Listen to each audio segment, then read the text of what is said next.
Hi, this is Scott with Etrailer. Today we're taking a look at and installing our Curt 4-pole wiring for our 2024 Jeep Grand Cherokee 4xe. All right, if you ever plan on pulling a trailer down the road with your Jeep, you're gonna need some type of wiring, and this is gonna help you keep your trailer legal while you're going down the road. It's gonna give you all the signals you need. It's gonna give you your brake signal, your taillight signal, and your left and right signals. One of the things I really like about this one is say you're done towing with it and you just want to get everything put away. This system is not going to take away from the look of your vehicle at all. So all you have to do is tuck your wire up underneath of there, and you can take your cover and pop your cover back on, and that's going to hide it away. You're not even going to see the hitch or the wiring or anything at all. Plus, it's also going to help protect your wiring because it keeps it out of the elements. So all in all, this is a really quality wiring setup for your Jeep. If you have any questions or comments about this setup, you can always leave a comment below. We'd love to hear from you. As far as installation goes, it's really not too bad, especially if you're doing a hitch at the same time. I usually recommend if you're putting a hitch on, you might as well go ahead and do the wiring, because it's easier to do with the fascia all off.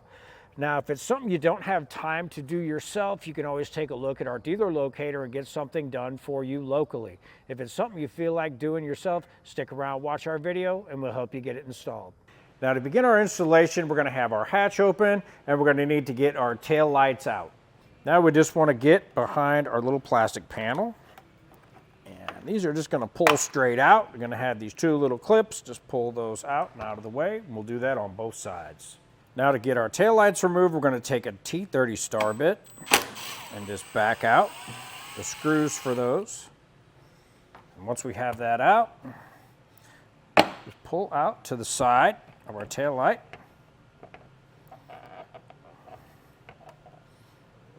And carefully pop that out.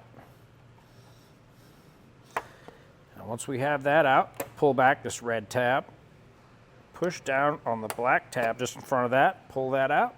Now we can move our tail light assembly out of the way. And we'll do the same thing on the passenger side.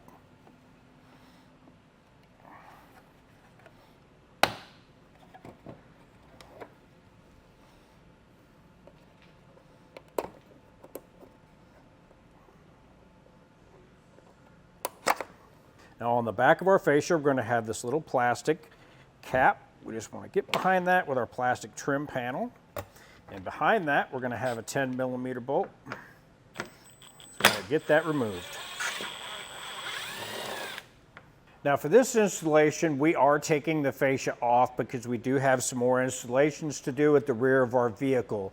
Now this is something you can do by just going through the areas where our taillight housings are. You can fish your wires up through there, so don't worry that you have to take the whole fascia off to do this. It just makes it a little bit easier to be able to show you guys how we're getting this done.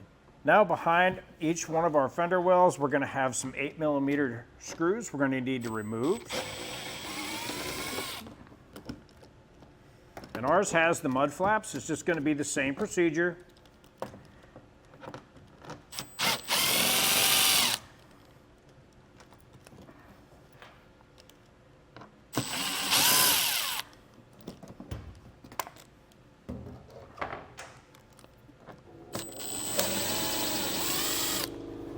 Now, underneath of our fascia, we're going to have 4 10mm bolts.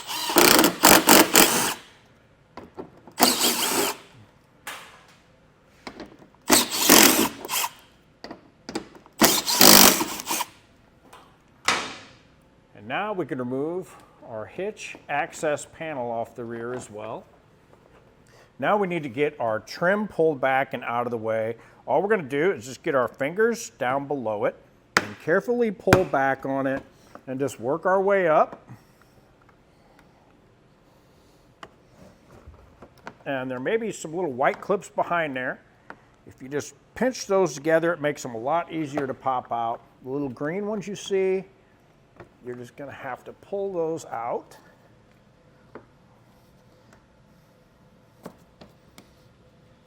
And the main thing we want to do is get to this 10mm bolt behind here.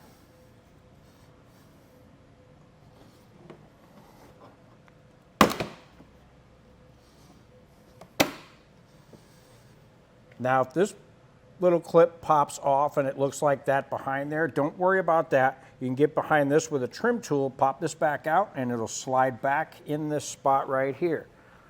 Now that we have our trim pulled back, all we're gonna do is just put a rag or a paper towel back behind here, and that's gonna hold that back so we can get at our 10mm bolt.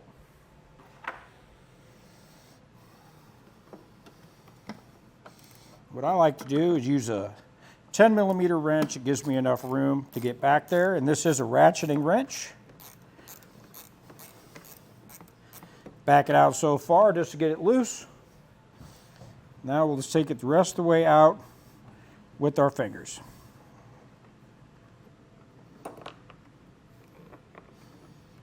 And we'll do that on both sides.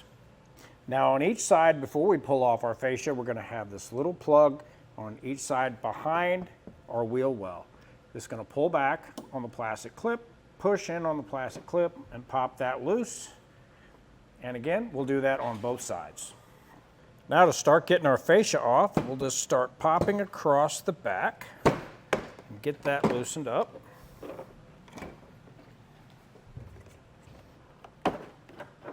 Now with an extra set of hands, just want to pull back on this section and get that to pop loose. Now we can get our fascia pulled out of the way.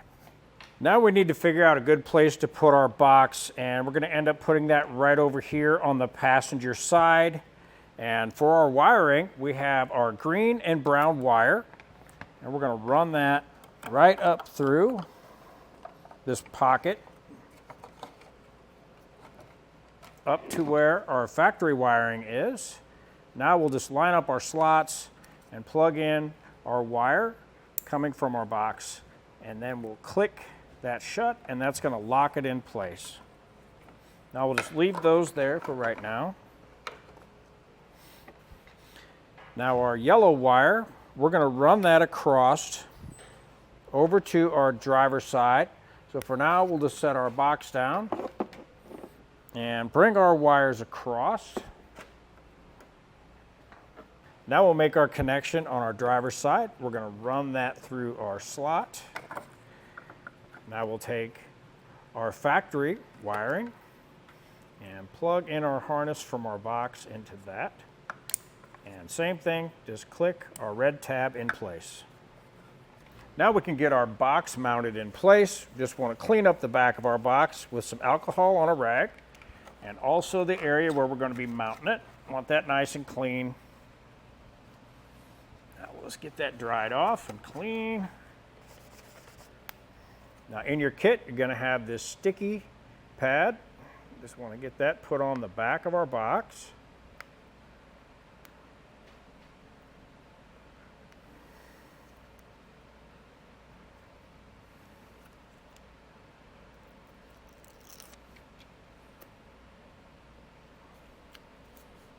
Push that on there and remove the other protective side.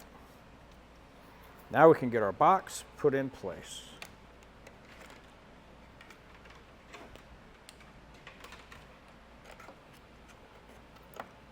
Let's push that on our panel.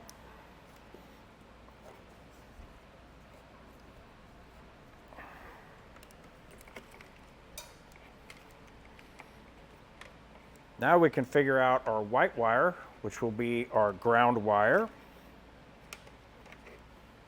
With that, we want to find a good, solid place that is basically a double layer of sheet metal, and that'll supply us with a good ground. Right here on this tab is where we're going to put our ground. So in our kit, we have a self-tapping screw. We're just going to run that through our ground wire.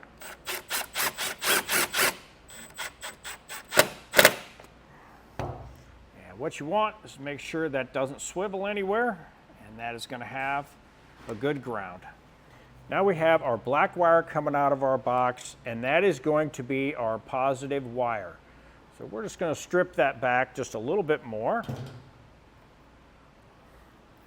And now I have a heat shrink butt connector. This does not come in your kit, but you can pick one up here at Etrailer. I do recommend using these quite often for anything that's going to be outside of the vehicle.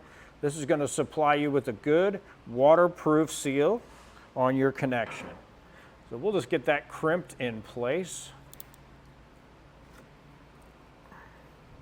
Make sure we have a good connection. Now in our kit, we have our extra black wire.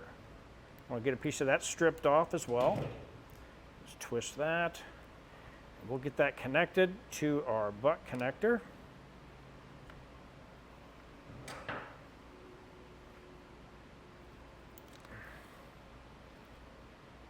Now with that crimped in place, I'll take my heat source and get this shrunk down. Now when you're shrinking these down, you're going to see it shrink around it, and you want to see most of the bubbles come out of it. And another thing you want to look for is you'll see a little bit of gel coming out of the end. That's how you'll know you've made a good seal.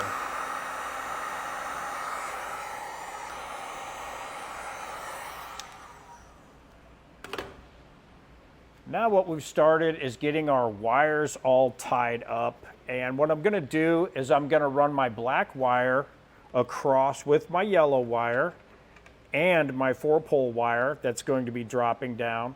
For now, I'm just going to let that sit through my hitch, and my black and yellow wire I'm going to keep running across.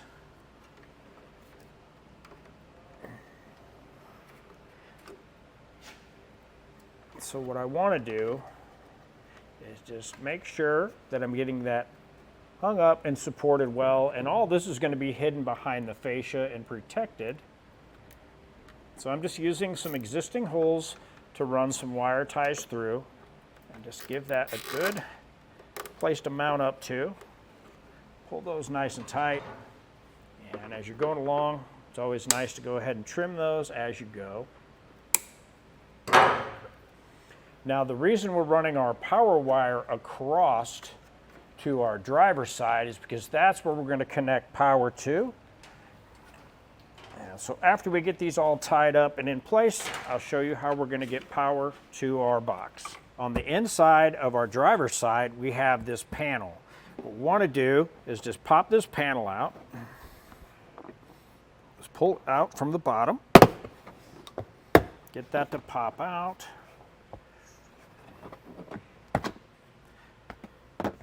Now what we're going to do is we have our power in here. Now we're going to end up running to the bottom of our panel here, so we need to find a way to get our power wire in.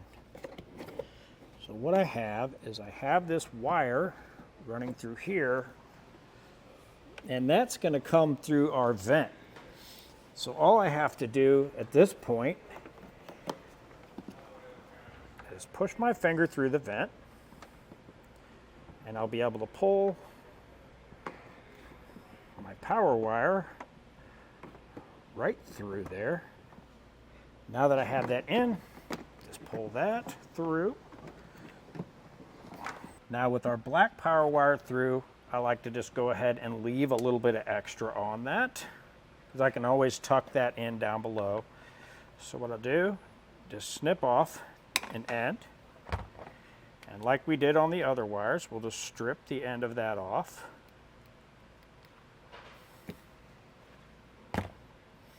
Now since this is going to be on the inside, we don't really need to use a heat shrink butt connector, so I'm just going to use one of these that comes in the kit. And we're going to crimp that the same way we did our other connector. Give that a little tug, make sure we have a good connection. Now in your kit, you're going to have a fuse holder. They're going to come pre-stripped, but I like to go get a little bit more off of those. As you can see, it's kind of short, so I just like to strip a little bit more of that off, just so I know that I'm getting a better bite. Twist that wire, put that into our connector. Get that crimped in place. I always like to give them a little tug, make sure we have a good connection. Now on our other end, we're going to have a ring terminal that comes in our kit. We'll go ahead and crimp that in place as well. Now on the bottom of our panel, we're going to have this nut right here, and that's going to be a 10 millimeter. We just want to break that loose. Back that off. Be careful not to drop the nut.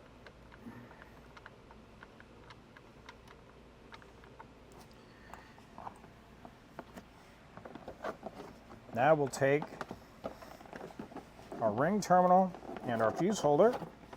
Just get that screwed on to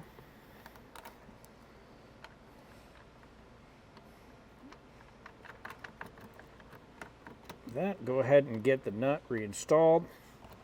Retighten that down.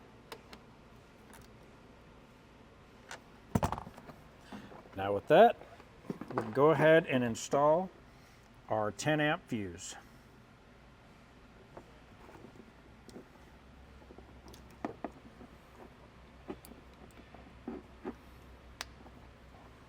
Now what I want to do is go ahead and plug in my taillights and just get them loosely put in place. Just want to do a test, make sure everything's working correctly before we put our fascia and everything back together. Now we'll go ahead and check and make sure all of our wiring is working correctly. Doing left turn, we'll do right turn, and we'll do lights on. We'll do brakes, brakes with left turn, brakes with right turn, and all of our lights are working.